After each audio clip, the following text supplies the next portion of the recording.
On our farm, we have a side-by-side buggy, which we use for checking sheep, moving sheep, monitoring crops and getting around the farm when it's too wet to drive. When I'm driving the side-by-side, I'm mindful of the road or the paddock or track or whatever I'm driving along. I'm mindful of the environment around me and the weather conditions.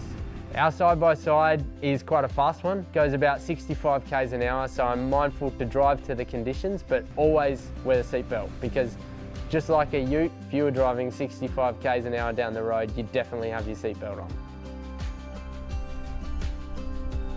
Before riding a quad bike or side-by-side, we check the tyre pressures, the brakes and the general handling. Our farm policy for safety with quad bikes is that all of our quad bikes have rollover bars and we wear helmets. When we're riding, we're mindful of the terrain and riding to our own capabilities, that we're at a speed we're comfortable at and not doing anything too ridiculous.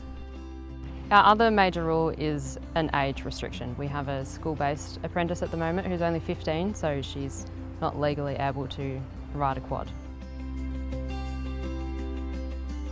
When we first got the side-by-side, Dad suggested that we put a spray tank on the back so that we can put a boom on there and spray some weeds around the yard. I put my foot down and said, no thank you. I'm not liking the idea of the open cabin and the exposure to the chemical.